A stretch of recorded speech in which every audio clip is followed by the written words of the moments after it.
All right, ladies and gentlemen, good afternoon. It is a real treat and a real pleasure to welcome you back to our course, Journey of the Soul. We missed last week because I was out of town celebrating Bar Mitzvah with my son. He got an Aliyah he got called to the Torah in Brooklyn, in Chabad headquarters, so we were up there for a few days.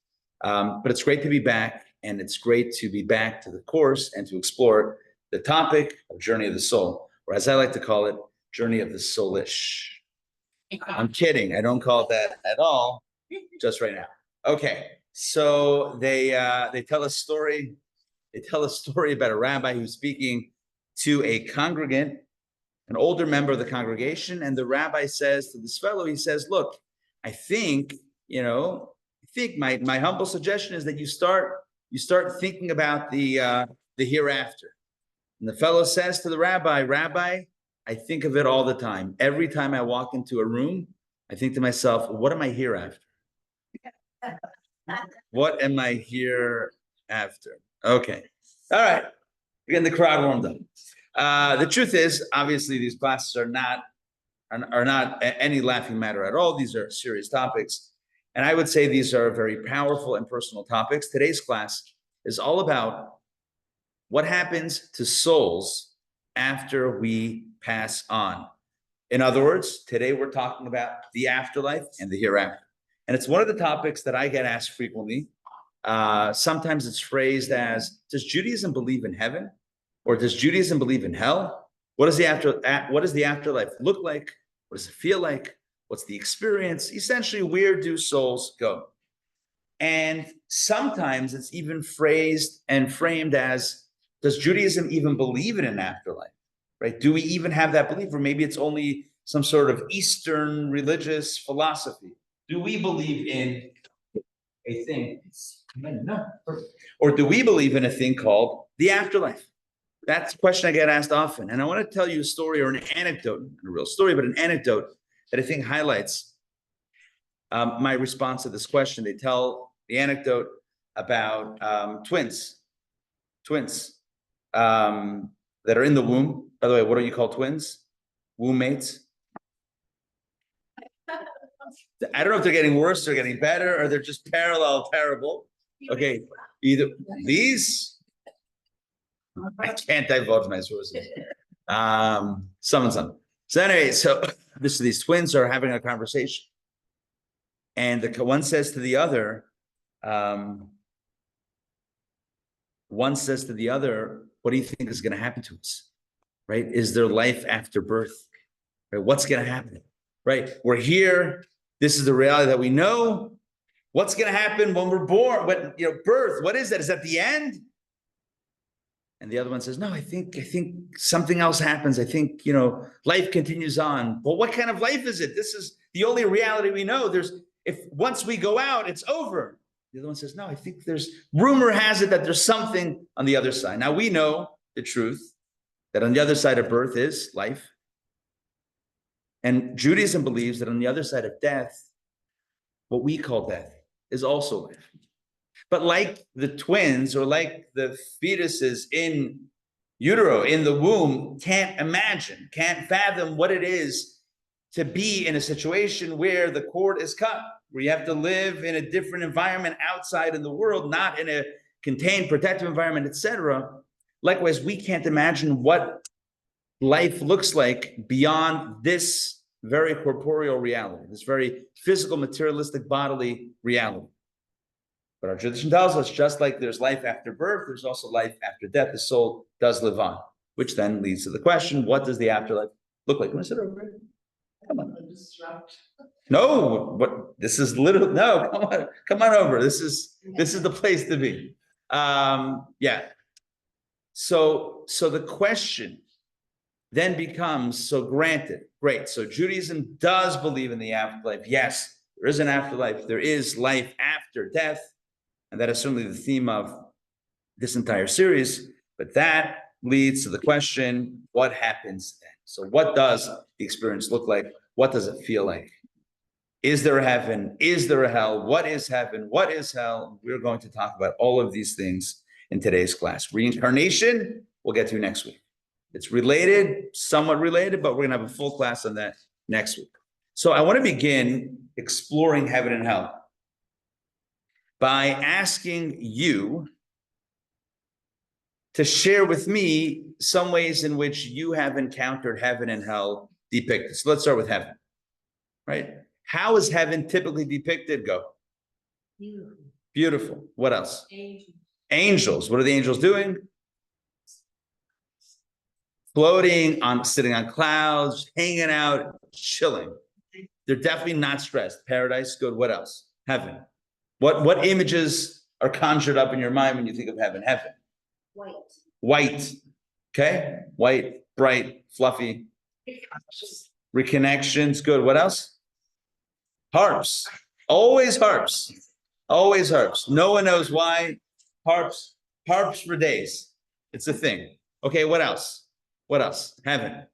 Any more association with heaven? Okay, what about hell? What's the typical? Devil. Fire. Darkness. Death. Well, I mean, kind of, that's, yeah. Right, okay. Scary. What else? Torture. Very hot. Man, you thought a lantern in the summer side? Hey, gewalt. Schwitzing over here. All right, what else? What color do we associate with hell? Black or red? I associate red with it. What else? Down. Down, yes. Elevator down, absolutely. Comfortable, uncomfortable, what would you say? Uncomfortable, okay.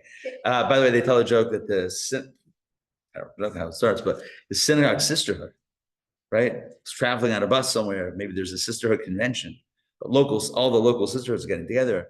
It's a bus crash, God forbid, and that's it. They all don't make it. A whole busload of the sisterhood doesn't make it, and they're all like volunteers and special people, and they are all destined for heaven. But the problem is the computers are down, and they're asked to step into hell for a few minutes, just while they're sorting out the situation, as one does. It's like, oh, the system.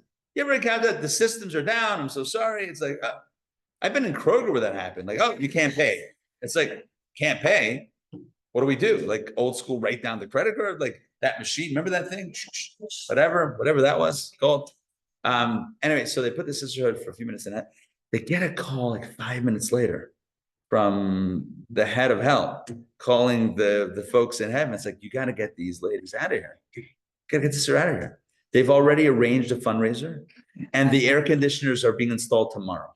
It's like, that's the joke. But that's typically how we associate, right? Heaven and hell. Heaven is beautiful. It's white. It's fluffy.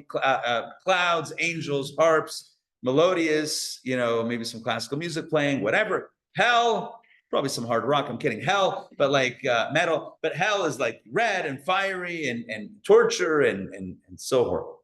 And that's typically how we associate. In other words, heaven and hell are typically understood as two different places, right? Someone said down, right? I think Mindy, you said down, right? Versus up. So two distinct places. And what determines whether or not a soul will end up in heaven or hell, right? What happened? Good or bad, right? So if we do good things, we go to heaven.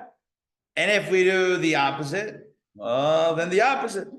And it's like the elevator. It either goes up or it goes down, right? There's the H floor and then the other H floor, but it's maybe one is white and one is red or one is black, whatever it is. Like, so you have, right, you're going up, you're going down. And that's the way that heaven and hell are typically understood. Now, let's take a look at some Jewish sources. Mindy, if you don't mind getting us started, the booklets, on the book, this is going to be page 132. This is Maimonides, this is Rambam. Let's try to get some Jewish perspectives on this very conversation. All right, text 1a.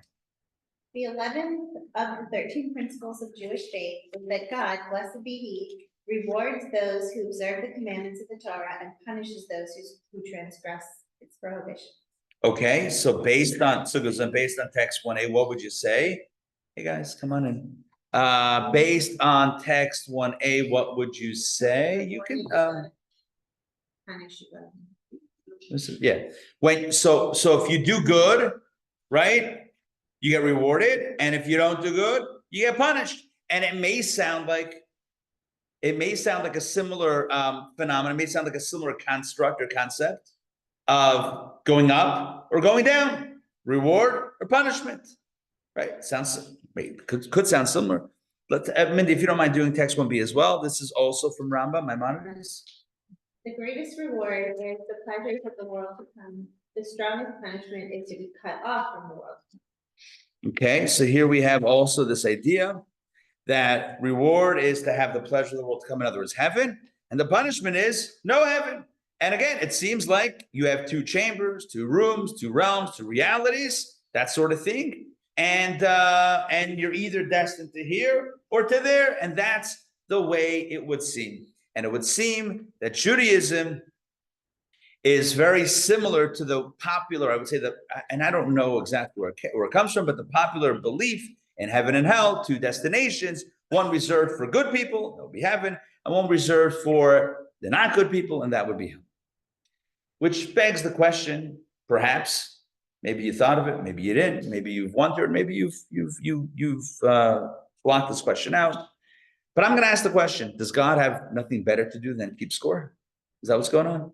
God is like keeping a tally? And maybe my question seems blasphemous. Well, what do you mean? We believe in God. Of course God keeps tally, but let's ask the question. Is God really that bored? Does he not have enough to take care of? It is like, Sollish, one over there, one over there. Like, what is actually going on, right? Is he so petty that he's keeping track, and so petty that he's then going to say, aha, what happened on that Tuesday, January 10th, in 1994? You're right. Because of that, really, that's the God we believe in? Keeping score and trying to get us back, as a word for the bad stuff? So here's the big idea, and this is probably the biggest idea of the class, and we're coming straight out of the gate with it. It's very, very important to understand this concept, which is very unique in the Jewish understanding, the Jewish tradition. And that is, our whole understanding of reward and punishment is, can't say in all cases, but in this context, might be highly incorrect. Because reward and punishment is really, in this context of heaven and hell and afterlife, is really more akin to consequence and not external reward and punishment. And just let's explore that for a moment. There's certain things that we consider to be extrinsic consequences, and certain things that we would consider to be intrinsic consequences. In other words, somebody does something and is rewarded for doing that thing, right? Something does something good, and there's a reward for doing that. So there's two ways in which that can happen. Either the reward could be extrinsic, in other words, it's not directly tied to what was done, it's something that is coming outside. It's like someone goes to work and they get a paycheck. Is the paycheck directly connected to the work? No, I mean, you're earning money from the work, but it's not like the work necessarily itself produced the money. But there are other types of consequences where it's tied directly into the action. So for example, if you put your hand close to fire, your hand will burn, right? It will hurt. It's not like the fire is punishing you and saying, oh, hold on one second. You're infringing on my personal space.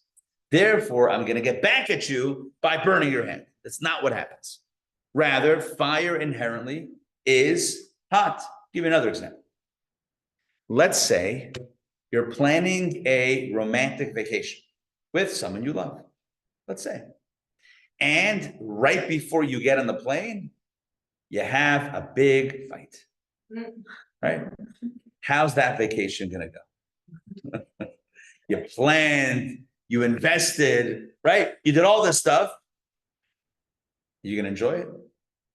Not as much as if, right? So here's the question. Is it a punishment? It's not a punishment. It's a natural consequence. In other words, if you're close, you're close. If you're not close, you're not close. This is the way that Judaism uniquely understands the meaning of heaven and hell. It's a simple question. It's not two different locations. It's a simple question. How close is the soul to God versus how distant is the soul from God? If it's close, it's going to enjoy it. If it's not close, it's not going to enjoy it. That's the question. It's a simple question. In other words, heaven and hell are really one reality. It's really the romantic vacation. Are you enjoying it? Are you not enjoying it? Are you close? Do you have a relationship? Or are you, what do you call it? Are you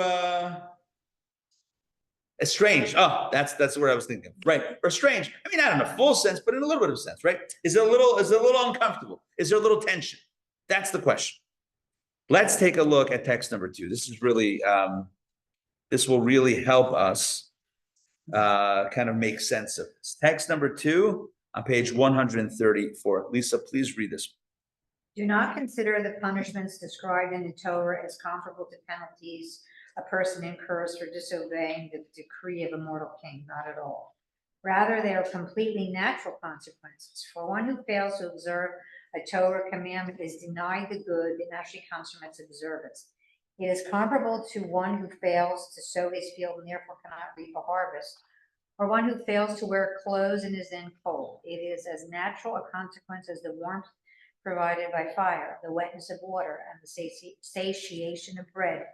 In the same way, it is the nature of each mitzvah to provide the positive consequences that are promised for its observance or the negative consequences that are stated regarding its transgression. Thank you for reading that. It's a powerful text from the Rekanati, and from who was a philosopher, Kabbalist in the 1200s.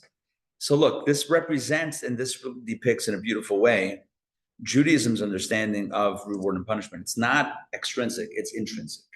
It's like, again, just going back to relationships. So if I do an act of kindness to someone I love, so what do I get?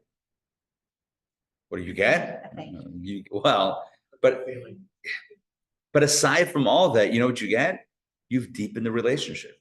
You're closer now than you were 5 minutes ago, because you did one more act that expresses the love, one more act that expresses the closest. And if you do something the opposite, you do something disrespectful or hurtful or uncaring or unkind toward the other. So what happens? Is there a punishment that happens? I mean, it could also be, but what's the punishment that happens? The punishment is, it's a natural consequence. You're a little less connected. There's a little less of the love, the feeling, the overt feeling of love between the two parties. That's the way it is in relationships, right?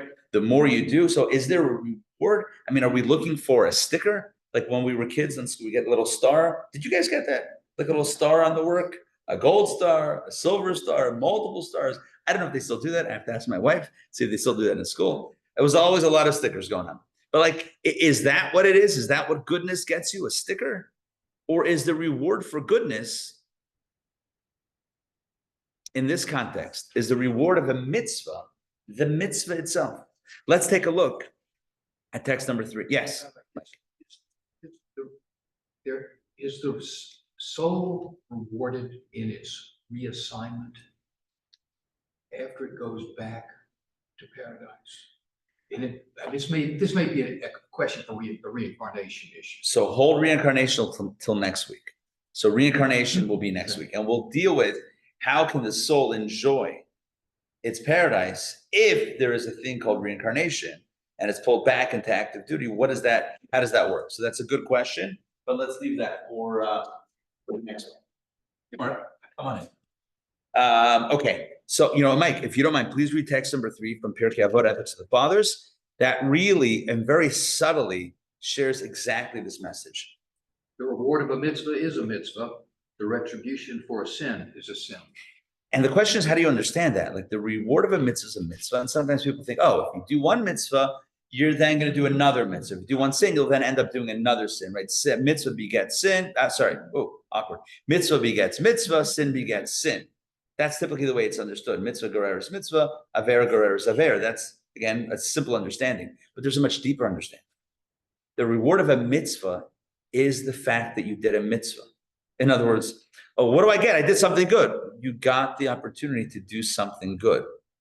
Isn't that, like, what could be actually greater than that? Again, think of it in a relationship. I did something kind. I did an act of kindness, for my loved one, whether it's a spouse, a parent, a child, a cousin, a sibling, doesn't matter, right? I did something kind. I did something kind and generous and loving to someone I love. What's the reward? I don't know, the relationship, is that, I mean, isn't that enough, right? The mitzvah, because in Hebrew, mitzvah is related to the word tzavta or tzavsa, which means connection. The reward of a mitzvah is you're connected. And what's the retribution? What's the punishment for a sin? The sin itself.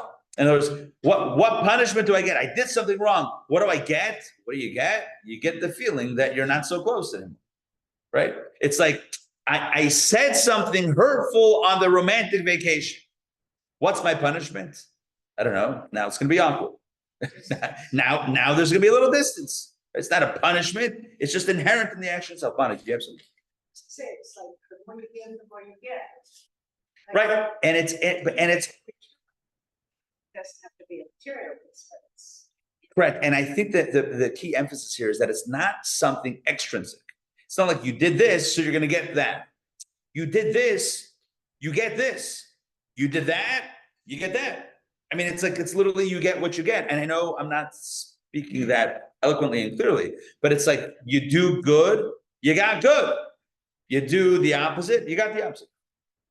Visual like two completely separate things, the way it says it and you're describing.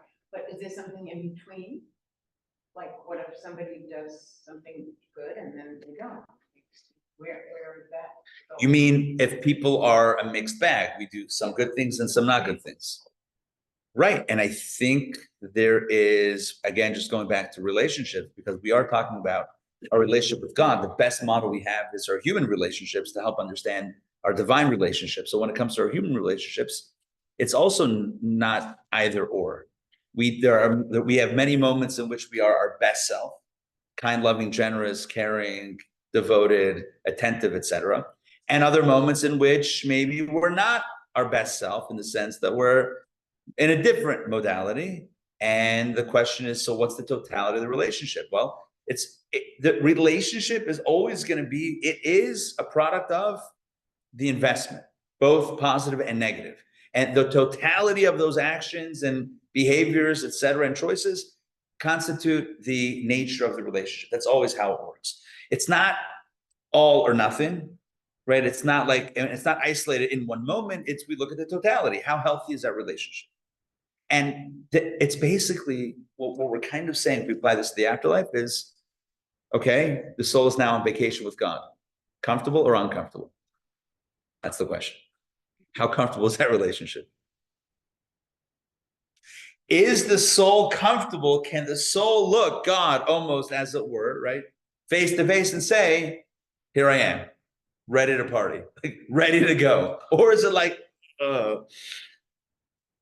hell, therefore, can be understood as the sense of the gap between where the soul is and where it knows it could have been in its relationship with God.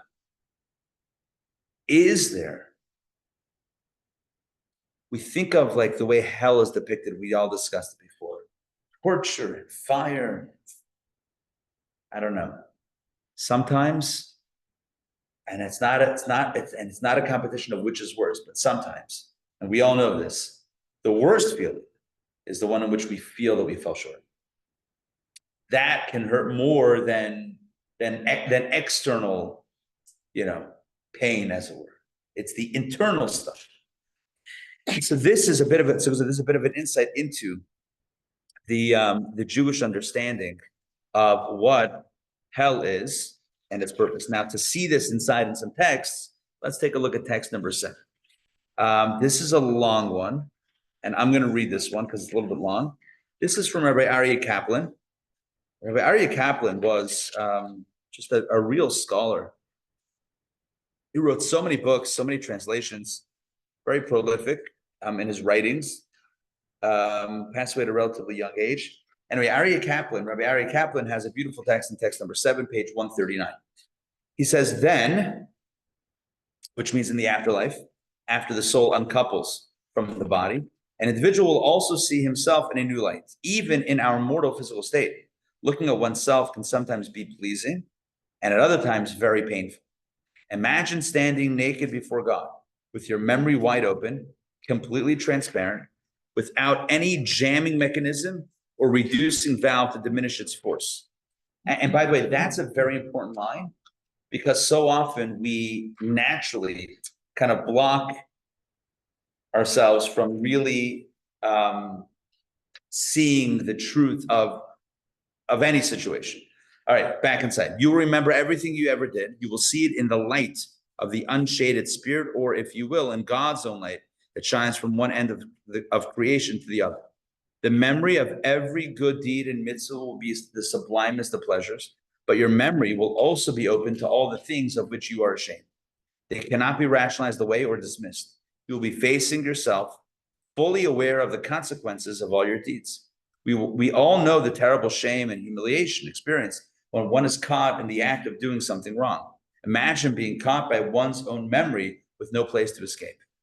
A number of our great teachers, Rabbi Yosef Abba, Karim, Rabbi Menashe ben Israel, and Nishma Chaim, write that the fire of Gehenna is actually the burning shame one experiences because of one's sins. That's a powerful line. It's not external fire, it's internal. It's the sense of falling short. Back inside. Of course, these concepts, as used by our sages, may also contain deeper mysteries and meanings, but a major ingredient of this fire may be shame. How else could one characterize the agony of unconcealed shame upon a soul? In other words, what better way to characterize it than using the word fire? We are taught in the Talmud that the judgment of the wicked lasts 12 months. The pain eventually subsides. And the reason for this, and actually before I get to the ending of how the pain subsides after 12 months, etc., before we get there, I think it's really important to understand this concept. And I know I shared it already, and we've done some readings, but I just want to just cycle it one more time to make sure that it's clear. Popular belief and understanding of heaven and hell, two destinations, right? You have the resort, and you have the cheaper resort, right? I mean, you have the one without the air conditioning, right? You got the beautiful resort and the one you should have looked into before you booked it, right? And those are the two destinations. And if you're good, you go there. If you're not so good, you go there. That's the way it's understood. And what happens up there, you get rewarded. Down there, you get punished. Judaism doesn't believe in a God who's keeping score or who is pettily punishing us because we did something he didn't like. All of this is essentially self-induced, organic, intrinsic, and inherent. When you love someone and you did something hurtful, if you're someone that has self-awareness, it will hurt. Not because they punish you, but because you know you didn't act as your best self. You know you hurt someone that you love. How could that not possibly hurt you? And it's not about them hurting you. It's coming from inside. You can call it shame. You can call it guilt. You call it anything you want. But it's a sense that I didn't live up to my best self and I hurt the other one. Now, can we hurt God? Not necessarily. I don't know if that piece applies to our divine relationship. But as Rabbi Kaplan says, it's a very similar construct. When the soul is no longer filtered through a body after death, right? When the soul lives on, uninhibited, unencumbered, unbiased, unjaded by the body's garment. Now the soul in the divine light, it's kind of like a light in which there's no escape to clarity and truth. We live in an olam hasheker, in a false world. In a world of lies and deception, you never know what's true. You don't even know inside what's true, what you really know, what you really believe. It's a complicated world, and we all know, and you can apply this in any number of thousands of ways to life and society, etc. But here's what we do know. There, and when I say there, not up there, not down there, the other reality, afterlife, which is not anywhere else, it's just another plane of reality. The afterlife, when the soul is no longer shrouded, garbed, and clothed by a body, the soul is in pure light. I mean, think about, sometimes we should never have to go, but like you go to a hospital, they have those lights, right? Like in an operating room, whatever, like bright, very bright lights, because you got to be able to see. It's probably a good thing to be able to see. In the after, the soul's experience, unencumbered by the body, it's in the pure light. There's no hiding, there's no lies, and the greatest lies are the lies we tell ourselves. And we can't hide behind those. There's no possibility to hide.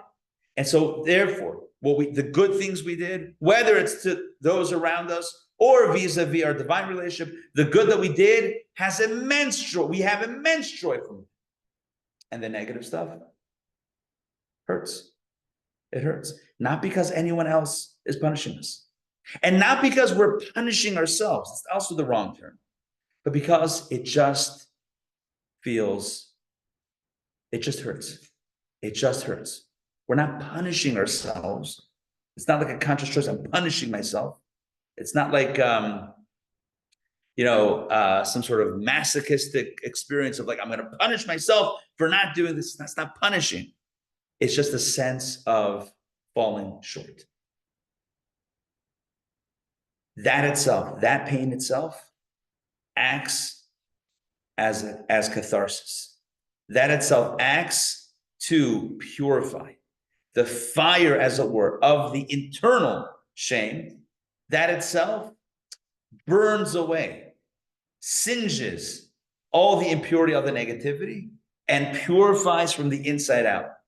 And after maximum of 12 months, the soul is now in a good place. Typically, no matter what. In other words, the question is always asked, well, what about Hitler? Yamashir. I can't comment on any specific horrific dictator, worse than dictator, whatever.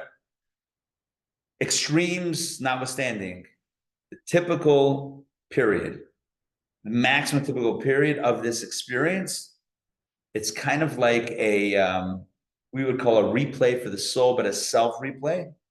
And the fire itself purifies, clarifies, and purifies. So the maximum is 12 months. Did you have your hand up? Yeah. Two questions. First is, we've learned that there is no salvation from murder, because that's a sin. You can't ask for forgiveness of someone who's dead. And that to me would play into also, of course, it's a monster like Hitler. And the other thing, which I think you find interesting, is Mark Twain said, at the last moment of life, you relive your life. And if you lived a good life, that's your heaven. If you lived a bad life, that's your hell. Interesting. Turns out, very Jewish. Mark Twain learned a little Jewish philosophy. It's so hard, and I imagine, I don't want to impose any thoughts on you, but some of you may be thinking, is this really what we believe? Is this really Jewish belief? Are you sure? We don't believe in standard heaven, hell, like cartoon depiction? There's such a prevalence of that caricature style heaven and hell. It's going to be really hard for me to convince you that that Judaism does not believe in that. But Judaism does not believe in that. There's no little devil with a tail and a little poker thing. That's not our belief. Like, we legitimately don't believe that. It's not that in this class we're not ascribing to that belief, but it exists. We literally don't believe that. Like Judaism as a thing, it doesn't believe in that. It's not like a punishment that God's trying to get us. It's not a thing. Yeah. So what about Teshuva, where it says that you can, in the last minute before death, repent and have your Teshuva, and so does that wipe away all the shame, or what is? It can. Proper Teshuva. It's like, again, the only way to do this, for me at least, I'm just telling you how I process this, is by looking at a human relationship. If a person has done things that were, disrespectful or hurtful or whatever it is to someone they love, and then in a moment of, just honesty and realization and just real self-ownership of the action, says, hey, I'm sorry. Like, I'm sorry because I had to apologize, but like, I'm genuinely, mortified by what I've done, and I'm turning over a new leaf, and I'm becoming, more attentive and loving, not becoming, but I've pledged and determined to do this, to become a different type of person.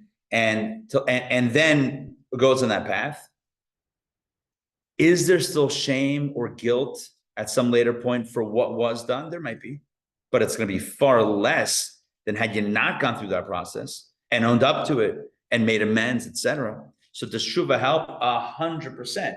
Does tshuva, even in the last moments, does it preempt any need for what we call Gehinnom, which is that process of kind of cleansing process?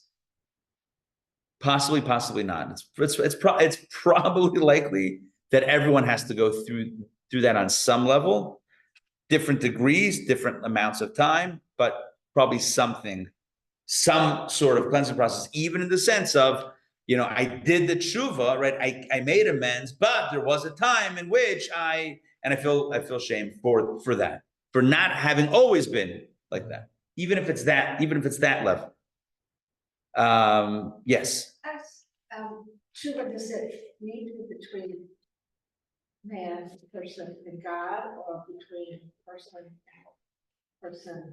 If you feel like you Both. to ask Tshuva from. Both. Famously, Jewish law says that if you hurt someone else, you cannot go to God to get forgiveness. That doesn't work. Yom Kippur doesn't work for human to human indiscretions. God can't forgive for Shmerel over there. I got to go to Shmerel, can only forgive his own. If I hurt this guy, I'm calling him Shmerel, right? Only Shmerel can forgive me, not God. If I say, well, I feel like God, you see this all the time, right? God has forgiven me. Oh, that's nice for you to believe that. But what about the guy you actually hurt? Like, are you sure they're okay with it? Because God says, first you got to take care of it on the ground. The Talmud famously says this. Jewish law says this very clearly. Yom Kippur is only mechaper. Yom Kippur only atones for the stuff between us and God. God says, oh, the stuff that you had, right, that we were involved in, I'll forgive you. But the stuff that you involved with someone else, first go to them. And then you also should apologize for hurting my creation. So there's a second step, but you got to take care of that first step. Famously, there's a book written by Simon Wiesenthal. Simon Wiesenthal hunter, right? Famous Nazi hunter. He wrote a book called The Sunflower. Sunflower. And he was in one of the camps, and he got called in to the deathbed of a dying Nazi. This guy was horrific. So this guy had asked for a Jew to be brought to him. And on his deathbed, he said, please forgive me for what I've done. I'm dying, and I beg for forgiveness for what I've done. And Simon Wiesenthal, he writes in this book, he wasn't sure what to say. Do I say you're forgiven? Do I say you're not forgiven? So he didn't say anything, and he walked out. And then he posed this question, the philosophers, theologians, members of clergy, and he wrote a book containing answers from all these sorts of, 50 people or so that he asked, I don't know, whatever the number is, and he wrote a book. Deborah Lipstadt. I don't know why I'm pointing there. She's going to walk in, but Deborah, wherever Emory is, somewhere, right? Deborah Lipstadt. She might, right? So Deborah Lipstadt famously is published in that book, and her response is absolutely on point to the Jewish belief, to the halachic belief. Judaism says, no, Simon Wiesenthal cannot forgive a dying Nazi from what he did to other people. How could you forgive someone for hurting someone else? How can I ever say, oh yeah, you're forgiven, you're good? I'm not them. He hurt them. Only they can forgive. Now, what about murder? Jewish law actually does say that you can gain atonement. Number one, the capital punishment that was applied back in the day, conceptually back in the day in Jewish law, it says that would actually help with the kapara, help with atonement for the murderer. Number one. Number two, it says in situations where, other situations, maybe not necessarily murder, but other situations where we've hurt someone and they're no longer with us, we go to the gravesite and we ask forgiveness there. We go to the cemetery. That's what's supposed to be done. It's literally prescribed in Jewish law to do that. They don't know. Do you feel that? Oh, you're saying they didn't know that you hurt them, but they didn't know that you hurt them? Yeah, that would still be a thing. Yeah, certainly in the world of truth, where the soul would have that awareness. Remember, there's no deception. There's no garments anymore. Everything is open. It's an open book. Everything is 100% open. Okay, so back, so far so good. I don't know if this is making heaven hell better or worse, by the way. I don't know if it's, not that I'm trying to make it better or worse, I'm just trying to present the authentic Jewish. Tshuva to young people. Yes. That to truly do tshuva, whatever you feel like you did wrong, you have to correct it with your action. Or do so, like if you said something mean on the playground or something, I would give an example that you had to be nice to that person, or not say mean things afterwards, kind of thing to teach you that you have to repair your. Yeah. That would be the last step. The first step is regret, which comes with ownership. Because so often, well, yeah, but so often it's like we acknowledge that we did something wrong, but they made me do it. My mom made me do it. Society made me do it. All sorts of things. They had to come. All sorts of things. It wasn't so bad, right? Whatever. We spin it. So this first step of tshuva is acknowledging that I did something wrong, but owning that I did something wrong without any caveat, without any strings attached. I did something wrong. And then it's the regret of that and the commitment to not do it again. And then the final step is in action, behaving differently in a similar situation.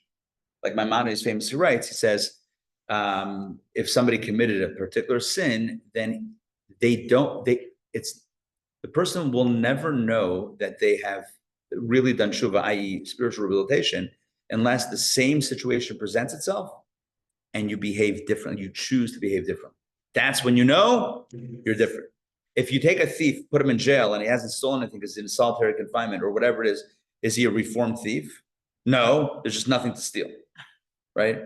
How do you know you're reformed? How do you know there's actual been spiritual rehabilitation? Is if you have the same opportunity, but make a different choice. Then you know. But that's the last step. First step is acknowledging, owning, regretting, committing differently, and then obviously the action. And one could argue, obviously, that the action is the main thing, but that'll be the end of the process. Now, so what is hell? In short, hell is not some sort of devil's playground, complete with fire and pitchforks, right? That's not what we believe that hell is. It's a state of being that we create when falling short of our potential expectations. And it's being fully aware now that the soul is stripped of the physical shrouds, garments, screens, being fully aware of our moments of distraction and disconnectedness from God. It's the you as you are meeting the you that you could have been. Yeah, you with me? The you that you are meeting the you that you could have been. And how does that feel like? And that can be painful. But again, the key here is that because of that, because of the soul confronted with its own shortcomings and feeling the pain of those shortcomings and the shame, because of this, it lets go. The soul lets go of any attachment to those negative behaviors. The soul lets go. Whereas the soul in a body is holding on to certain things that are not so appropriate for the soul, for a godly soul to do. In the afterlife, feeling the shame, feeling the disconnect between where it is, where it could have been, the soul slowly lets go of that, and that itself is part of the cleansing and healing process. Let's take a look at text number 7.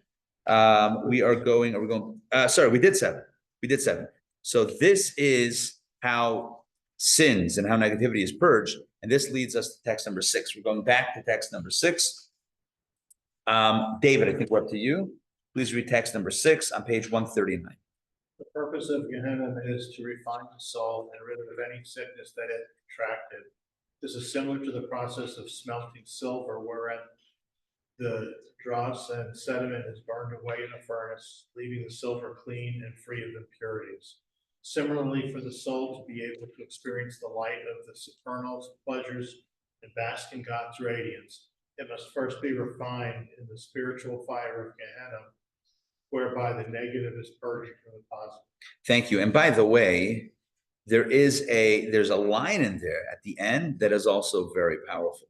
For the soul to be able to experience the light of the supernal pleasures, it has to first purge the negative, because there's no pretending. In life here, in a body, you can be on that romantic vacation with someone you love, knowing that you've done things to hurt them, and you can block it out of your mind and your memory and have a good time. They can block it out. You can block it out, pretend like everything's fine, and you can fake an enjoyable time. You can't fake it in the afterlife. There's no faking. There's no pretending. There are no garments. There's no screens. There's no falsehood. There's no sheker. It's only emes. It's only true. There's no falsehood.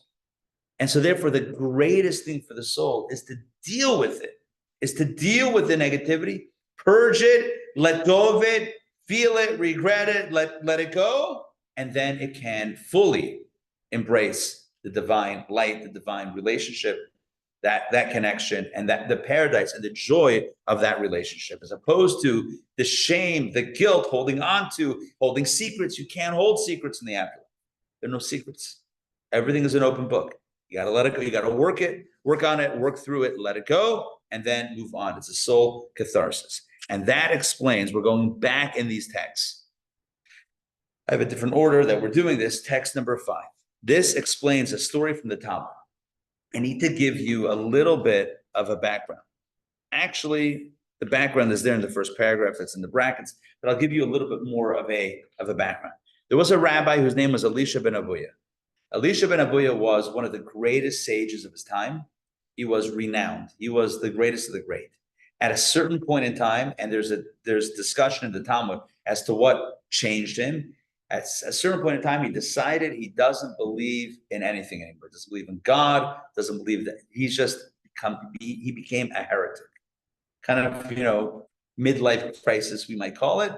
And there's some stories where one story has it that he saw a father tell his child to go up on a ladder to send away the mother bird before taking the egg, the baby or the chick, whatever it is, right? And the Torah says, if you listen to your parents, you'll have a long life. The Torah says, if you send away the mother bird, those are the 2 mitzvahs that you have a long life. So this parent told the child to climb up and chase with it. So double mitzvah, double merit. Listen to his parents and chase with the mother bird. Fell off the ladder and died. He said, I'm out. I don't believe in him. Bogus. Baba Mises. I don't believe it. Some say that's the story, that's what triggered it, his heresies. Some say other stories that happened, whatever it was. Maybe he couldn't reconcile, in general, human suffering with a good and kind God, whatever it is. He had a crisis of faith, and he decided to become a heretic. He was still a scholar. And there was one of his students, Rabbi Meir.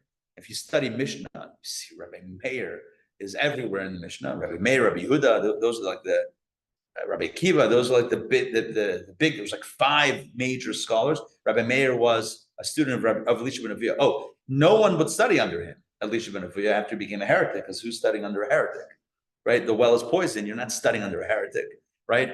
So, and they called him Acher. Acher means, well, here it says something else, but Acher is like the other one, something else. Like, they didn't even say his name anymore. He became known as the other guy. Yeah, like Acher. They stopped calling him Elisha ben Abuya, or Rabbi Elisha ben Abuya. Certainly they didn't call him Acher. Rabbi Meir still studied under him. So here we go. Eve, please read text number 5. You can skip the opening paragraph. When Acher, yeah. Acher died, the court declared, we will not afflict him with judgment in Gehenna, nor will we permit him to enter paradise. Their reasoning, we will not afflict him with judgment because he studied much Torah, but we will not permit him to enter paradise because he sinned egregiously. Acher's former disciple, Rabbi Meir, said, better that he indeed be judged and punished so that he may then enter paradise. See what's going on here? The heavenly court said we don't know what to do. On the one hand, this guy has the most tremendous merits. The Torah that he taught is incredible. So he should get paradise. On the other hand, he was a prolific sinner, so he should get Gehinnom. What should we do? So Rabbi Meir said, send him to he should go to purgatory, and let him be judged. Mutav diladaine v'leisilamadasi. Let him be judged, right? Let him go to purgatory, Gehenna, and then he'll go to heaven. Again, not necessarily two different destinations. The point of this is where the Talmud once again teaches us this Jewish understanding of heaven and hell. Hell is not a destination, it's a process, right? You will not find hell on a map. It's a drive-through, right? It's like not a drive-through movie, but it's like a car wash drive-through. You know what I'm talking about? Remember those things? I don't know if they still have them. You drive through. I remember my grandfather. I used to go with my grandfather back in Pittsburgh. I used to go to I don't know, somewhere, and it's like a little car wash before Passover, before Pesach, to clean the car. And I remember the sound. I still picture it, like the suds. A little. They still have them, but yeah. Oh, there you go. Relive my childhood. I'm gonna go with the sunroof open. I'm kidding. Terrible idea. Anyway, back to the point. The point is that Gehinnom, purgatory, is not a destination. It is a process. It's a cleansing process. And literally, Rav Meir prayed that Acher, that his teacher, should go to hell. Can you imagine that? He said, I vote that my teacher should go to hell. But he meant it in a good way. He meant because hell is not hell. It's a process. Gehinnom, exactly. That's why we call it purgatory. Purgatory comes from the language purge. What is purge? To get rid of. What are you getting rid of? The negative attachments, the negative memories, the shame, the guilt. Getting rid of that. I don't know if I mentioned this in one of the classes. I feel like I may have, or may have thought of mentioning it. The washing machines, remember, did I mention this? Right, the top loader, old school top loader washing machines had that thing in the middle that used to turn around. What was it called? The agitator. Why is it called the agitator? Agitates the clothing. The clothing is relaxing. It's like, right, one sleeve is this way, one sleeve is that way. Right, I'm talking about a shirt right now. It's relaxing. It's like, oh, agitated. Now being thrown around. You don't agitate it for the sake of agitation. It's not like, oh, I'm punishing you, clothes. I don't like what you've done lately. Now you're getting punished. You're not punishing your shirt. You're cleaning your shirt. But to clean it, it's got to have a little agitation sometimes. To purge the soul of its negative attachments, it's got to have some agitation. And in this context, it's not even external agitation, it's internal agitation. It's self-induced agitation, which is the strongest, most effective, but the most honest of all. Probably more of a punishment to leave them in this state of flux, like you're not going there, but you're not going there. You're just like in between. Isn't that the worst? Yeah. So I'm on vacation, and we're not fighting, but we're also not good. So it's like, where do you want to go? I don't know. I'm like, oh my God, what's that? Like, that is not good. Correct. Where do you want to go out to eat? I don't know. It doesn't matter. Oh my God. Okay. All right. This is not good. This is not good. We gotta get that correct. In other words, if you're not on the vacation, great. Or maybe not great, but like it's one status. If you're on the vacation, but to be on the vacation, to be in heaven, to be there's no such thing as heaven, to be close to God, but still be stuck in negativity or negative memories or negative shame or guilt or whatever it is, that's not a plan, as they say in Yiddish. That's not Yiddish, right? That's not, you can't, it's not a situation. Question. Yes. So you have this person, a Jewish person who was a very bad person, winds up in concentration camps. They say Holocaust survivors go straight up. How does that work?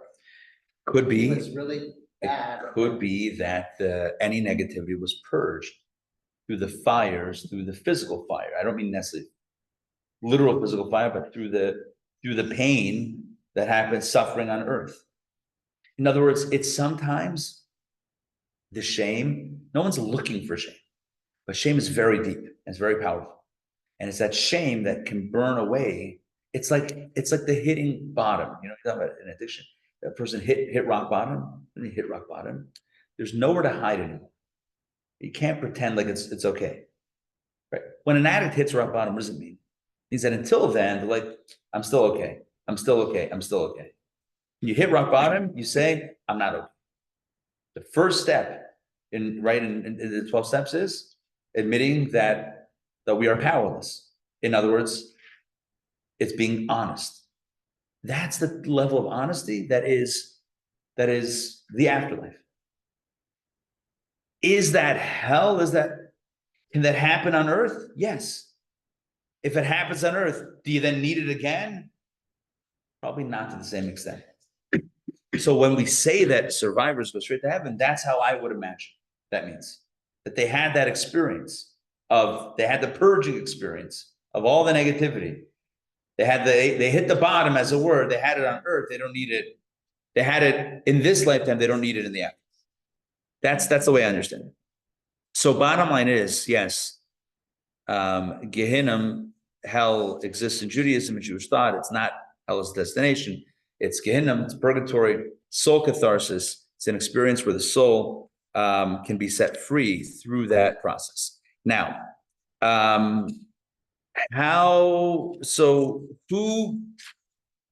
right, so how does this work? How does this work and who ends up where? Ronnie, please read text number 9, Mishnah from Tractate Sanhedrin. And this is, again, straight up Mishnah. These are none of these are obscure sources. And I'm only mentioning this because I'm a little bit like, Judaism's take on heaven and hell is so radical that I'm not hoping, but you might be a little skeptical that this is legit. It is legit. And we have a Mishnah, Tractate Sanhedrin, that talks about this, Ron.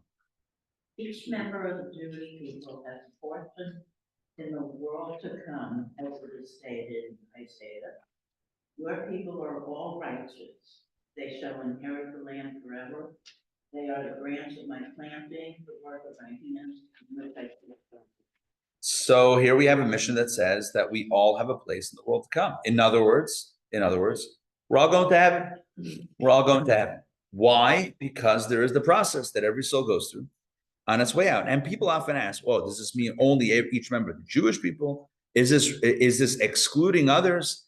And my response would be, number one, I don't know, I didn't write it, but number two, the text is speaking to a Jewish audience. So when it says that all the people, it's going to say, call Yisrael, it's going to use that phraseology.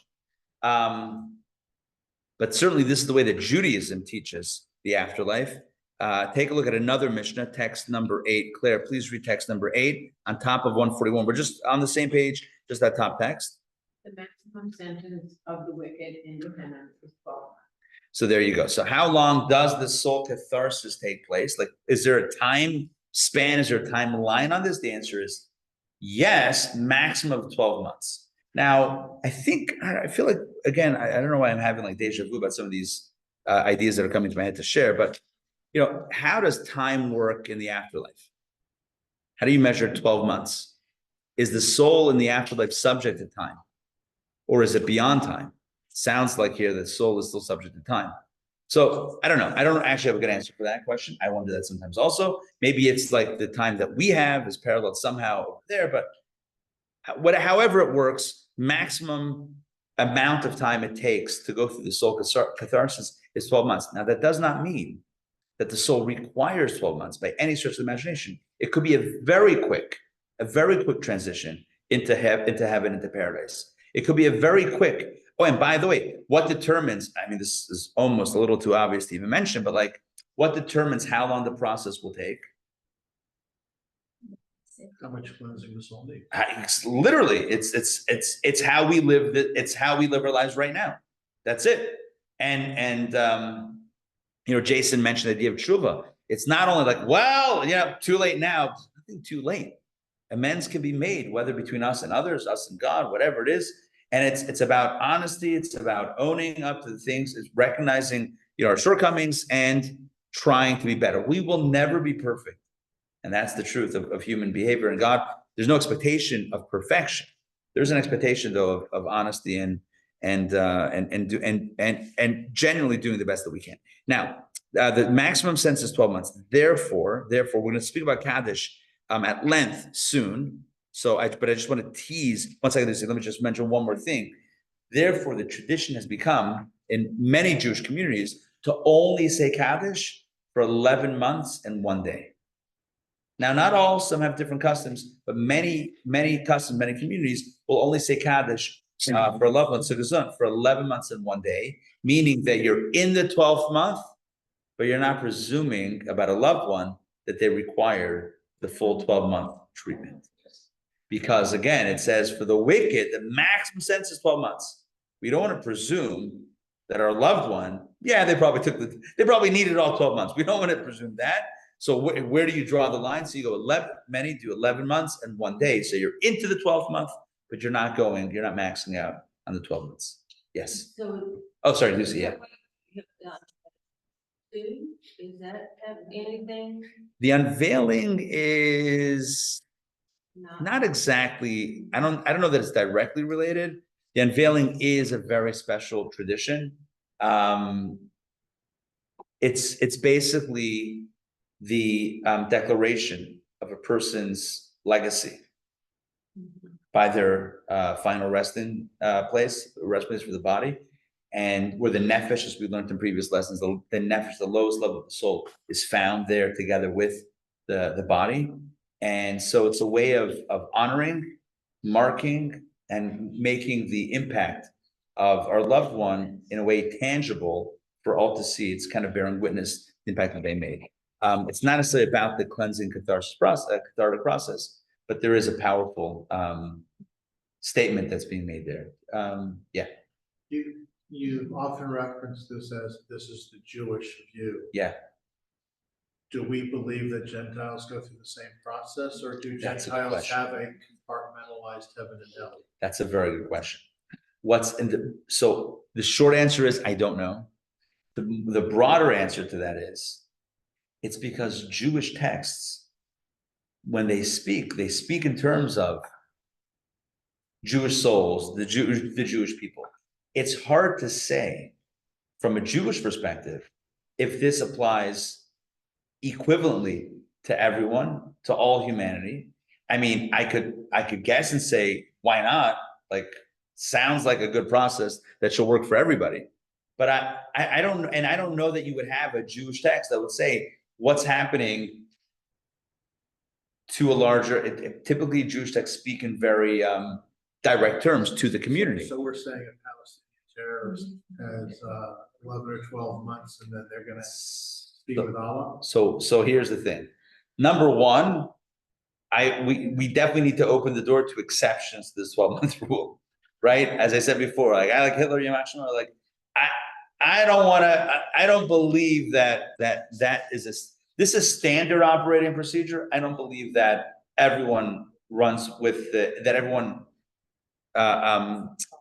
goes into standard. It's a guideline. Correct. And then the second piece of it is I don't know, because these discussions are really put together in Jewish philosophical works and Kabbalistic works, and they're typically not talking about, like, they don't speak in universal terms. Now, can we apply it? I don't know, but that's kind of like if I were to say yeah, sure, or no, that would be me guessing. And I'd rather tell you what it says, and this is what it says. At the same time, I do think that things can be applied on a broader scale. Generally, are there exceptions? I believe so, and even the Talmud discusses some exceptions, which are not found here. So Jewish souls come from a different place than a non-Jews. Correct? Am I correct in that? Different souls, different missions. Yeah. So while we believe God's affiliation so that is a destination, even though we go through the process. And Correct. so I think, like, I knew a girl like 30 more years ago where her father was Lutheran and mother was Catholic. Her father was like all upset because they were going to end up in different places. So Interesting. to me, it seems that if they think that they're ending up somewhere, or we think we're ending up in a place, then their process would be different. I don't know. I don't know. And I really don't know. I honestly don't know if souls really do end up in different places, because there's only one God. If a soul ends up back in proximity to God. I mean, are we talking about like in a stadium, in an arena, or in a concert hall where you have like I don't even know what they're called. What's help me out here, Mimi. No, but come on, give me symphony language. What's the orchestra? There you go. That's what I meant, right? So like, is that out? I don't know. I don't know. I mean, I could offer a guess, but again, if we're speaking about one God, because we believe that there's one God for all, no matter what anyone else believes in, we believe that there's only one God at the top, and that's where souls get close to. What does the process look like? Is it different? I don't know. I can only tell you what it says. And what it says in these sources, Jewish sources, typically is talking about it. Many, many years ago, we were studying with an Orthodox rabbi in Chattanooga. And a question came up, and he said the non-Jew can achieve salvation also, but he doesn't have, or he or she doesn't have, the 613 mitzvot. Correct. Yeah. That is 100% correct. And that's what I meant when I said that different souls have different missions. The Jewish soul has a mission, or has a responsibility, as it were, 613 do's and don'ts. Whereas the rest of humanity has 7. Now those 7 have offshoots and branches, so it's not exactly just 7, but it's a different thing. Someone who's not Jewish has no obligation to eat matzah on Passover. It's not, or hear shofar and Rosh Hashanah, or wrap tefillin, or put up a mezuzah on their home, or eat kosher. It's just not obligatory on all of mankind. What is obligatory on all mankind? Be a mensch. That's the general rule, right? Have law, justice system, etc. 7 Noahide laws. You guys, we can all look it up after class. But like the point is that different souls, different missions, but in general, one God. Not in general, like even specifically one God. All right, back to heaven. So what comes next? So we talked about Gehinnom, the process, cleansing, purging, catharsis. What happens next? So the soul feels the pain of the bad choices. It feels the separation, and the pain, the internal pain and fire and shame that gets rid of that. But then what? So now the soul can experience the relationship, right? After making amends, now you can enjoy the vacation. And now the soul has the opportunity to be embraced with God in the greatest and closest embrace, which for the soul is the greatest pleasure. And this, we find this in text number 11. Here we go. Oh, by the way, because we're a little bit late, I'm going to read the text. Text number 10, and then text 11. The Barbanel, classic biblical commentary, writes the following: spiritual reward is obtruse and difficult for mortal intellect to visualize and grasp, as long as the intellect remains attached to a corporeal body. Just to give you an example, it's like the twins in utero debating about what it looks like on the other side. We don't know, right? We here don't know what that feels like. But just as one who is blind cannot grasp the concept of colors, so the spirit that is engaged corporeality cannot grasp purely spiritual matters. Basically setting up this point to say that the pleasure that the soul ultimately feels, the pleasure, pure bliss and pleasure that the soul feels in the afterlife, in what might be called heaven, is unimaginable in a positive way, is incredible. It's like going from, I don't know, rabbit ears to 8K high definition viewing. Text, remember the old football games you would watch back in the, I don't know, choose your decade, but back in the day, it's like, who's got the ball? Can't exact, things are like a little wavy. All right, now it's like you're on the field. Text number 11, here's the Talmud again, classic Jewish source. The Gemara, the Talmud says, in the hereafter, meaning in heaven, there's no eating, drinking, procreation, commerce, jealousy, hatred, or competition. Rather, the righteous sit, their heads adorned with crowns, and they delight in the radiance of the divine presence. Now, they have heads, they have crowns, huh? Since when does the soul have a head? Okay, even as the Talmud is speaking in figurative language, you got to say something. So like a head that has a crown, what does that mean here? It means that you're in a good place. The souls are going to be in a good place. All souls, again, some exceptions certainly, souls end up in a good place, the light and the radiance of the divine presence, basking in the closeness with God, finally on vacation and enjoying it. with your greatest loved one. So all of these texts answer the questions we posed at the beginning of today's class. Number one, there's no petty scorekeeping. It's just natural consequences. We're not actually going anywhere up or down. We're living with the reality we've created. Heaven simply is the joy of connection, and hell simply is the pain of separation. Hell, Gehinnom, is a journey, is a pass-through. It's a cleansing process to enjoy the connection that is heaven. Now, we have a few minutes left, and I want to talk about souls going up, elevating, and the role of Kaddish. So here we go. The soul, on a very general level, is constantly ascending in heaven. What that means is that the more it feels God's closeness, so the more sensitive and refined it becomes. And so it can feel God, it can appreciate God's closeness even more, and then it becomes more sensitive, and it's a positive feedback. It's like spending time with someone you love, and it just keeps on getting better and better and better. It's a positive feedback loop. And that's what it means if you'll encounter this in sources. Aliyat hanashama, the soul ascends. What does it mean, soul ascends? It means that it's constantly deepening, strengthening, making it an even closer and deeper relationship with God, becoming more and more enjoyable. And that's true every day. However, there are some times when the soul jumps way higher, like almost like a quantum leap from where it was. And that is typically on the yard site, on the anniversary of the passing of the person, of our loved ones.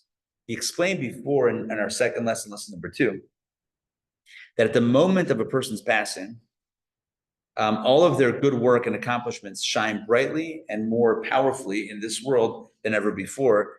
And in the language of Kabbalah that we quoted in our second lesson, there was a line in there that says the Ruach is unleashed.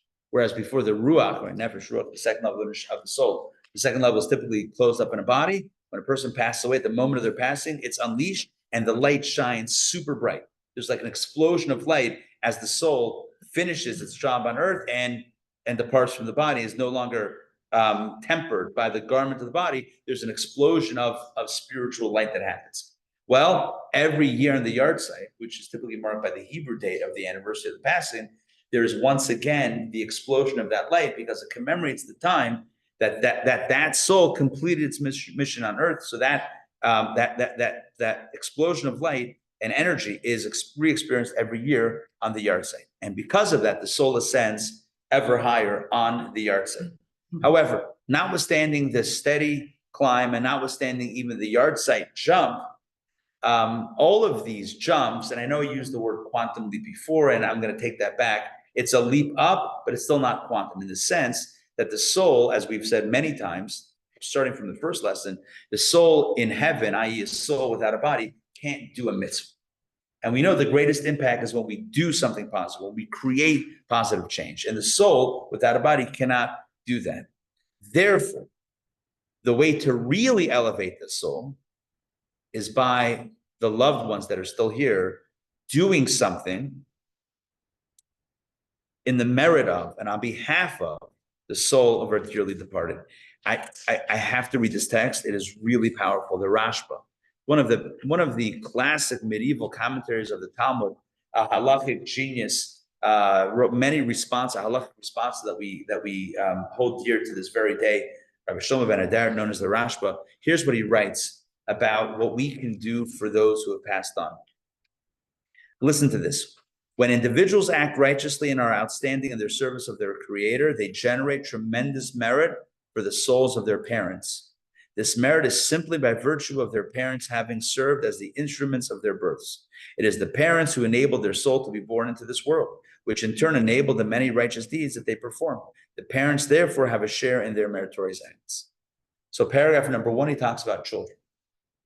If a person, when any of us do a good deed, automatically, without even you don't have to have the intention, the specific intention, automatically it's credited in part to parent. Automatically, because they brought us into the world. So by default, they get credit. Paragraph 2 talks about doing a mitzvah for someone that's not a parent, which requires intentionality.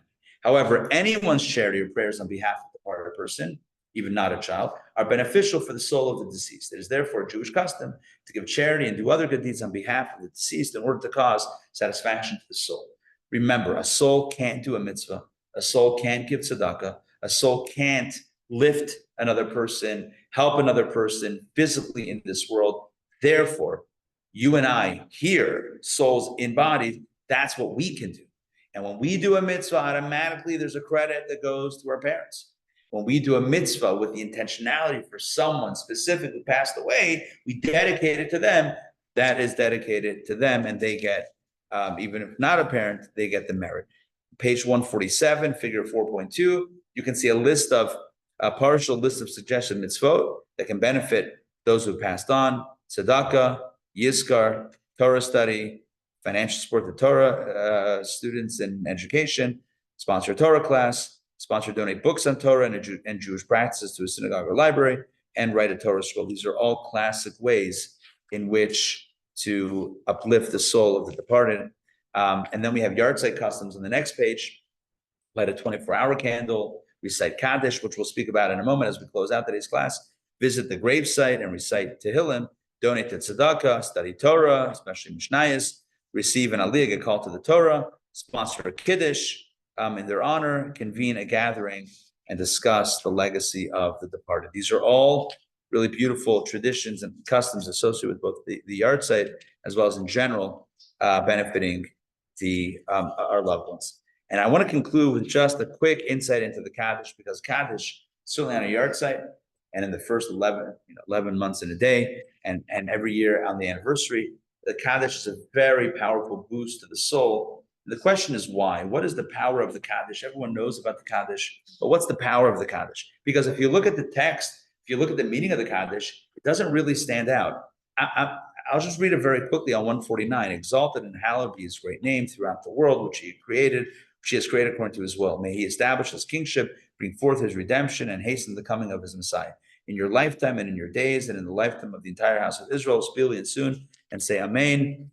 May his great name be blessed forever and to all eternity. Next page. Blessed and praised, glorified, exalted, and extolled, honored, adored, and lauded be the name of the Holy One. Blessed be beyond all the blessings, hymns, praises, and consolations that are uttered in this world. And say Amen. May there be abundant peace from heaven and a good life for us and for all Israel. And say Amen. He who makes peace in his heavens, may he make peace for us and for all Israel. And say Amen. I don't see anything about life and death and souls and legacies and memories and loved ones. There's no mention. It's about God. It's even hard to understand what it's even saying. It's like, who wrote this? And how did this become the Kaddish prayer that we recite for the souls? And there's a very simple and powerful answer. What you're talking here is about exalting and hallowing God. And you're really saying the following: when my loved one was here on earth, they could do a mitzvah and bring more light into the world. But now they can't. And therefore, I am pledging in their stead, as a child or as a relative or as a loved one, whatever it is, I am pledging in their stead to be the one to once again be a witness to God in this world on their behalf. They can no longer bear testimony. They can no longer directly bring light in a physical way. I will be their torchbearer. I will carry on the torch from them and bring light. And here we have Rabbi Steinsaltz, text number 14, explaining this. I'll read it quickly and then we're going to close out today's class. Here we go. Every member of the community of Israel, this is page 151, in a sense, among those who establish, every member of the community of Israel is, in a sense, among those who establish and proclaim God's sovereignty in the world. As the verse states, you are my witnesses, God declares. Therefore, the absence of any individual, i.e., when somebody passes away, creates a void, as it were, in God's sovereignty in this world. One witness is not here anymore, right? We lost a witness. We lost someone to bring light into the world. We lost someone to declare, God is real, God is true, God is the reality. We lost that. In order to fill this void back inside, others need to intensify their work to proclaim on their own behalf as well as on the behalf of the exalted, Yiskadav Yiskadash, exalted and hallowed be his name. With this perspective, we can understand why reciting the Kaddish elevates the soul of the deceased. The aggregate of a person's actions and accomplishments in this world define his or her life. However, the tally of a person's achievements does not necessarily conclude at the moment of death. A complete evaluation of a person's accomplishments must also include all that is accomplished as a result of the person's inspiration and actions.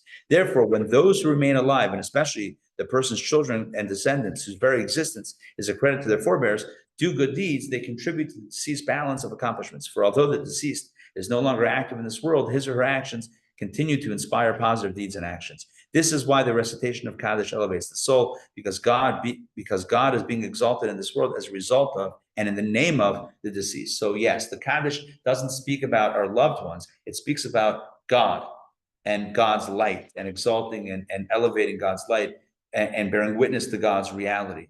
And we do that on behalf of our dearly departed, because they can't do that here. So we carry their torch. Saying Kaddish is basically an affirmation of saying, I am committed to unleashing the same light that you were committed, you being the loved one who's no longer here, that you committed to in your lifetime. I'm going to continue that mission and that charge. And this continues to create elevations for the soul. The soul gets closer in its relationship with God, because the totality, as we said before, of the relationship.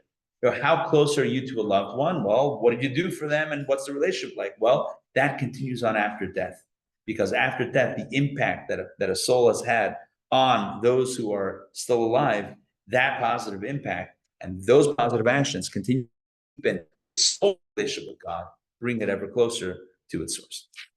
And so that concludes today's class. In some, what we spoke today about was, where does the soul go after death? And we said, obviously, based on previous conversations, the soul lives on. The souls do not die. Souls continue on, but in a different state, unencumbered by a body. As such, they are in a place of truth. And as such, the good things are really good, and the not good things are really not good. It's the shame, it's the appreciation of the distance that creates the catharsis for the soul to be able to fully enjoy its close relationship with God. That the first part of that, the experience of pain, is the Gehinnom, is the purgatory, is that process. And the enjoyment of the relationship is what we call heaven. It's not two different destinations, two different states, or two different appreciations of the relationship.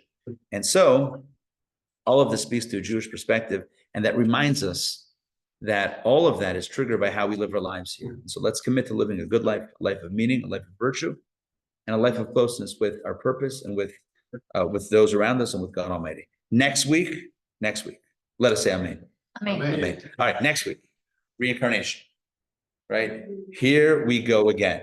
I'm kidding, or not. So what is reincarnation? Next week, we look at reincarnation.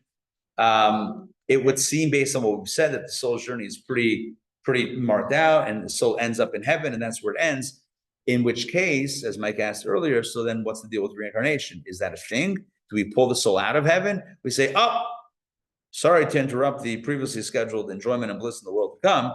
Now we're going to pull you back into action, into the world, throw you into a body. What happens with reincarnation? Do souls come back even? If yes, how and why? And if they do, as I said, does that mean they don't experience paradise? All of these questions and more will be answered next week.